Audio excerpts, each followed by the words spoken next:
Namo tassa bhagavato arahato samma sambuddhassa.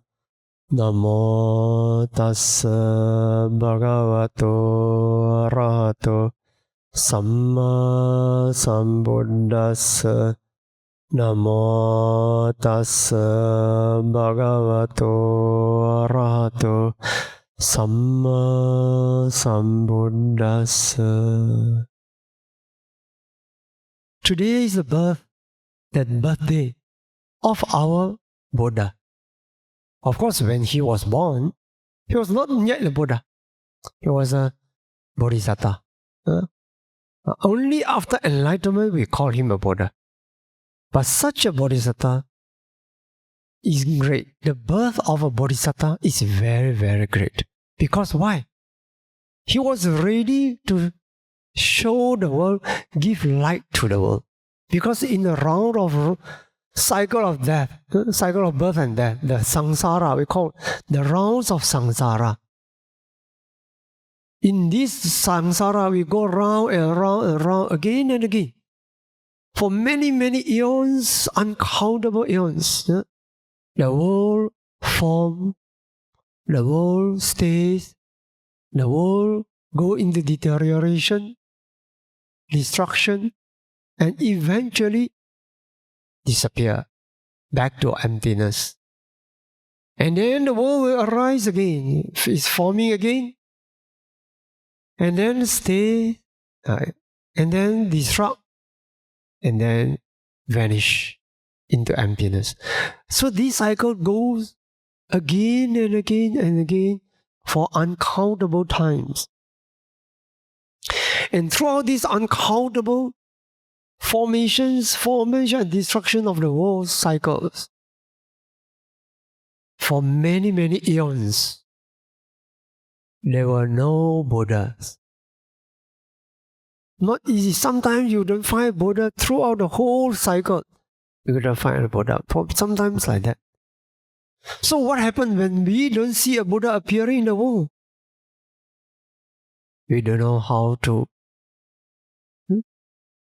change our life. We just end up fated to birth, old age, sickness, and death. And not seeing a way out.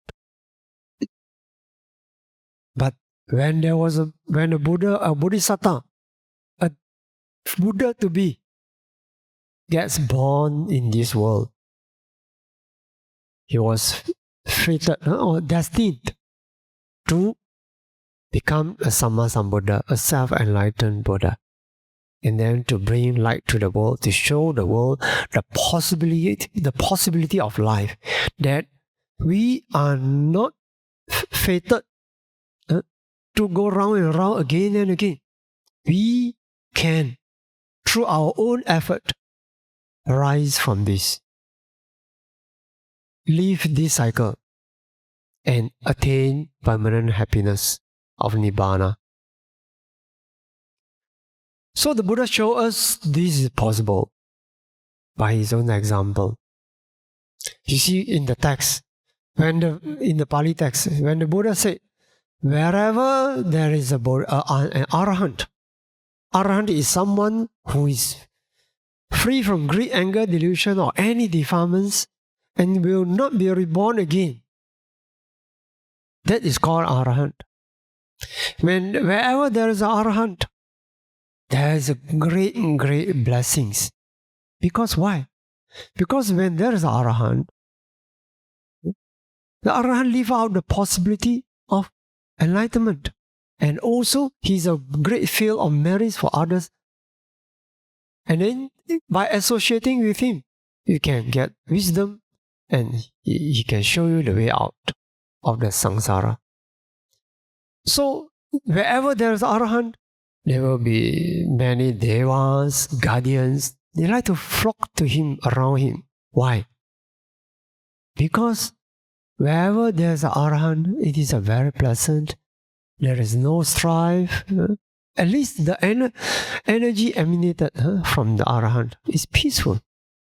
So, it's a great blessing. wherever you can find an arahant. And when an arahant, a potential arahant is born, there's blessings. Because such a life will bring blessings to the human life, human beings, and to many beings. What more to say when there's a birth of a potential Pachika Buddha, someone who destined to become Pachika Buddha? Because someone who has accumulated parami so strongly. When we say destiny, it doesn't mean we believe in fatalism, that life is fixed, you cannot change. No, it doesn't mean that. But when someone accumulates parami so strongly that to the point that these paramis, these merits, is sure to produce a result in an irreversible way, that is something like destined to achieve certain great results. So, if someone is born and will become Pachika Sambuddha, that is great. It has even more great blessings to the people around him. And what more to say when there will be a Samma Sambuddha, a perfectly self-enlightened one. So our Gautama Buddha or Sakyamuni Buddha is a Samma Sambuddha. And because of him, because of his attainment of enlightenment, we see the possibility of life, that there's an option for us. If we want, we can be a Samma Sambuddha ourselves. We can be a Pachika Buddha ourselves. And we can be an Arahant ourselves. Depends on the aspiration and the effort we cultivate for it. So on this day of Wesak, full moon day, Wesak is a moon calculation in India. Is a month. It's a name of a month. In this Wesak month, Vesaka month, on the full moon day, this day, the Bodhisattva was born and attained enlightenment. So today, on the full moon day of Vesaka month, we celebrate the birth of the Buddha. We celebrate the enlightenment of the Buddha. And we also celebrate the parinibbana of the Buddha. And you may wonder, why should we celebrate the parinibbana of the Buddha? Parinibbana means passing away. Here, apparently, from the lay perspective, from the worldly perspective, yes, parinibbana, you leave this world. It's sad. That is in the eyes of those who do not understand. If you really understand what is the real significance of parinibbana, this is a greatest achievement. You make it a farewell to the world. What do you call that? Say goodbye. But in the most beautiful way of leaving the world, after he has done a complete, perfect job for himself in terms of liberating his mind from all causes of suffering, and in terms of liberating himself from 5 aggregates, the bondage of 5 aggregates, the suffering of 5 aggregates. So this is a parinibbana.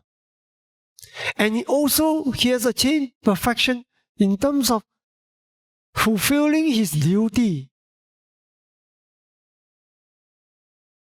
to the world, to all beings, by leaving behind the Dhamma and the Sangha that can show everyone the path towards liberation. So this is very important, very precious, and very much worthy of celebration. Because by attaining parinibbana, our Samma, our Buddha, Lord Buddha, Sakyamuni Buddha, or we call Gautama Buddha. Gautama is Glen's name. He has fulfilled his duty to others and to himself and to others. And this is the best goodbye. And such a being, a great being, who came bringing hope to the world, the enlightenment being the way towards enlightenment, and then he passed away after having done his job. That is very beautiful. So when we say we come to celebrate the Buddha's birth, enlightenment, and parinibbana, we are coming here, when we celebrate, we are inclining our mind towards this good life, good qualities, this great life. And we know that the Buddha gave us three options. Show us three options, which is naturally possible according to natural law, by attaining Buddhahood, Vajika Buddhahood, or Arahantship. Okay? So, what do we do when we incline our mind that way? When we incline our mind that way, we are actually leaving in our mind, our heart, an image and a deep impression of the possibility of life, of the perfection of life that is achievable for all of us. So when we incline that way, we have taken the first step towards the light. First step. After the first step, this is the most important first step. If you have a clear first step, then the rest of the training as a Buddhist come afterwards. How we cultivate morality virtues, and how we cultivate concentration, and how we cultivate wisdom, up to the point of irreversible wisdom. Wisdom that can never be taken away, which is the enlightenment path and vision. Okay? So now, we should not stay on this surface of celebration. Celebration is great.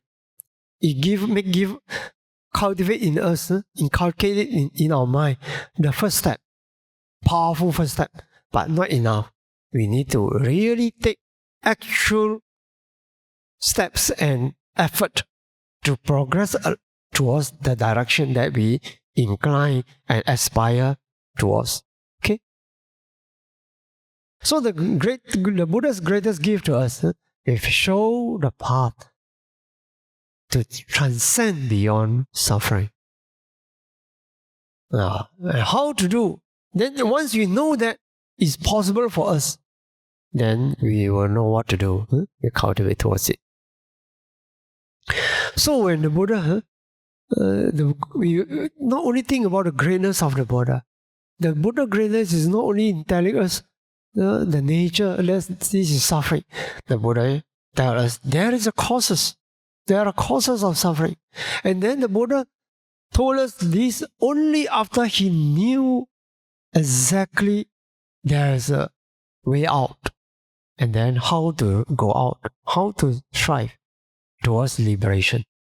So, Four Noble Truths: suffering, causes of suffering, cessation of suffering, and the path leading towards the cessation of suffering. So this is very practical, very useful. So sometimes we feel we suffer anxiety, we suffer daily difficulty, the loss of relatives, whatever. We encounter this in our life every now and then. So the Buddha shows us the way that we can go out of it. Emotional suffering, all this, and how we can do. The Buddhas taught us how we should work according to natural law. As because in this world, everything is cause, is dependent originated. So because of that, good things also arise out of causes, and bad things also arise out of causes. Once we know that, then our life becomes very clear. We can eliminate the causes of suffering and cultivate causes of happiness. So today, while we are trying to celebrate the Buddha's birth, enlightenment, and entering into parinibbana, final liberation, attaining final liberation, Let's remind ourselves to cultivate purity, overcome bit by bit our greed, our anger, our delusion. Cultivate a little mindfulness, a little mental clarity here and now, today, and a little kindness to others. Loving kindness, compassion, magnanimity, forgiveness, tolerance. We cultivate this. And a little bit more wisdom every day, day by day. And in that, we are walking towards the Buddha's, the path shown by the Buddha. So, today we have done our offerings to the Buddha. Flowers, lights, candle, incense, food, all sorts of things. With our heart, we offer this to the Buddha. Of course, we know the Buddha has entered into Parinibbana. But in memory, we think as if the Buddha is with us. And then we do all these offerings. That's very meritorious.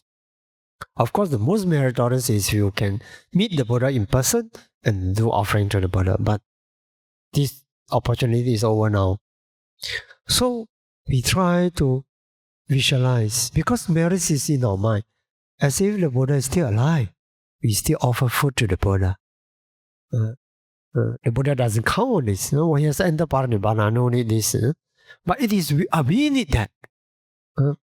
We always remember, as if the Buddha is in our mind, in our heart.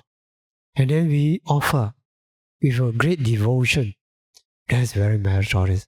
Because there's a good mind. So we offer. But that's not enough. On top of that, we should offer our practice of Dhamma. You remember just now we recite Imaya Dhamma no Dhamma Patipatiya Puddang Pujemi. I practice Dhamma according to Dhamma. You practice Dhamma according to the Dhamma ways to honor the Buddha. Imaya Dhamma no Dhamma Patipatiya Dhammang Pujemi. In the same way, I honor the Dhamma. Imaya Dhamma no Dhamma Patipatiya Sanghang Pujemi. In the same way, I honor the Sangha. So this is the best offering. Because it is exactly for this purpose that the Buddha, the Bodhisattva came to the world and strive hard to attain enlightenment, and make himself attain Samma Sambuddhahood.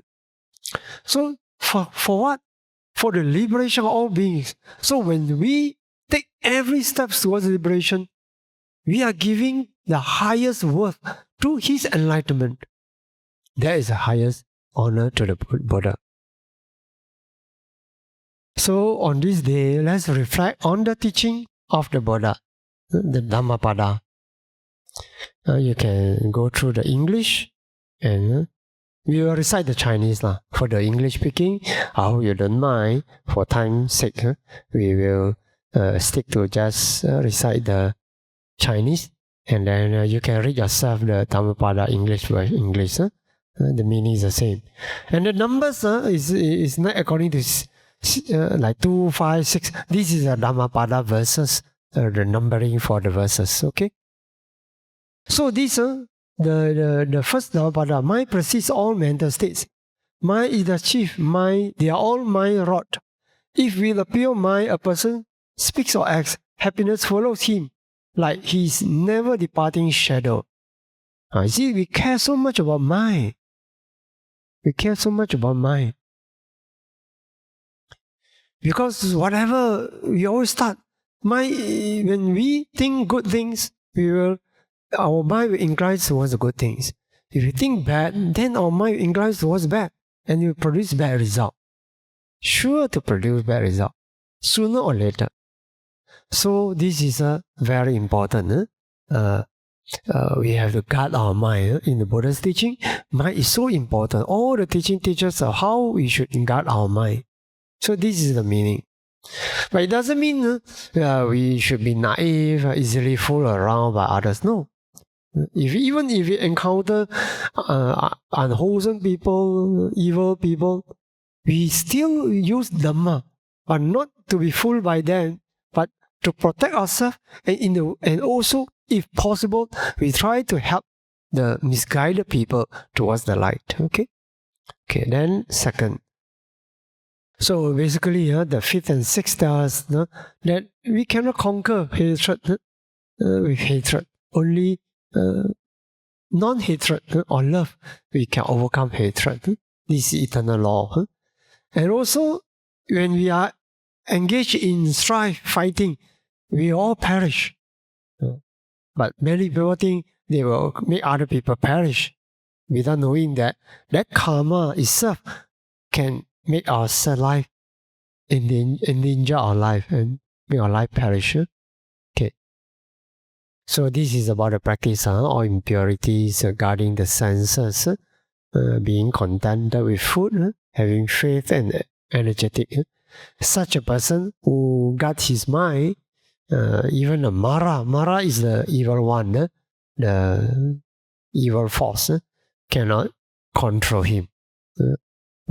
This is sometimes we refer to Mara to the actually external Mara, the evil force in the heavenly realm, very powerful merits.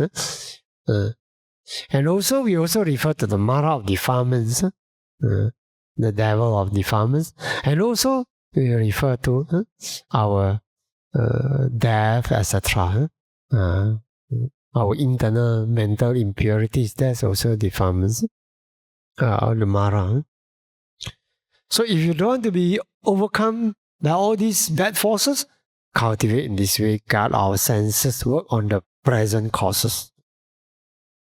So this is the talking about seeing what is important as essential, non-essential as non-essential. We need to see things like that. So if you have a rightly directed mind, you know what is essential for your life, what is non-essential for your life, then you will eventually incline your mind towards achieving the essential things. Talking about heedfulness, we should cultivate heedfulness in our life, seeing the danger of heedlessness. Such a person will get nearer to liberation. So this the 42 talks about the what enemy can do to enemy. This is not as dangerous as the wrongly directed mind. Wrongly directed mind can be more harmful. Why? Because this is the causes of suffering. If we have wrongly directed mind, we are cultivating causes of suffering, and eventually we will suffer the result of it. Okay, so this is more harmful. So Dhammapala 50 saying that we should check on ourselves, not only what other people has done or has not done. We should work on instead of watching what mistake other people make, we should watch ourselves. Okay. So Dhammapala 62 is saying, the fool worries thinking, I have sons, I have wealth. Indeed, when he himself is not his own, whence are sons, when is wealth? So yes, it's not going to say that you have to dump your relatives, dump your wealth. It's not like that. In fact, the Buddha in the Maṅgala Sutta told the people, you as a man, you have to take care of your wife, your children, your parents. So that's a blessing. But at the same time, we don't think that we permanently own them. It's all we own them, no. Eventually, actually, moment to moment, we also don't earn them. They are rising and passing away. And in the long run, eventually, all will leave us. All the beloved ones will leave us. So we should not attach, because attachment is a cause of suffering. Number 76. Number 76. Should one find a man who points out his faults and who reproves, let him follow such a wise and sagacious person as one would cherish a guide. One would, it means the same, it's the language. One would a guide to hidden treasure. As one would a guide to hidden treasure. As one would follow a guide to hidden treasure. In the poetic language, the word follow is leave out. One would, as one would a guide to hidden treasure. It is always better and never worse to cultivate such an association. So you see, in the Buddha's thinking, we always care to make things better and not make things worse. Okay. And why is it like that? Why pointing out mistake is like a treasure? Because this is we know where to improve. If you the superiority of Dhamma giving, Dhamma happiness is so important. And if you meditate and you practice more Dhamma, you will realize this yourself, experience this happiness yourself, that it cannot be taken away. So I was just thinking, the Buddha said the bondage, the greatest bondage is not really the physical bondage. It's actually the emotional attachment. So the Buddha is not saying that lay people, you cannot have family. The Buddha is not making everyone to become monk and nuns. Yes, you have your lay life, but be careful, not over attached. It can be harmful. I have a friend, I know, when he practiced seeing past and future, he saw in one of his past life, he loved his wife so much, up to the point before he passed away. He still, the last moment, he just thought of trying to have the relationship with the wife. And because of that, dying up to that point, then he died with a sensual desire in his mind, and he was born as an animal. So even though it is not kamesu, husband and wife relationship is not kamesu, but still have to watch out. Don't overindulge. That's important. Okay. Idang me punyang asawa kaya wahang hotu. Idang me punyang nibbana sa pacayo hotu. May this marriage of mine be conducive to the destruction of the things. May this marriage of mine be a supportive condition for the realization of Nibbana.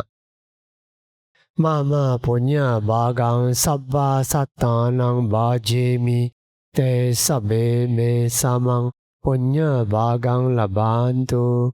I share my merits done today with all beings. May all those beings get an equal share of the merit shared by me. Sadhu, sadhu, sadhu.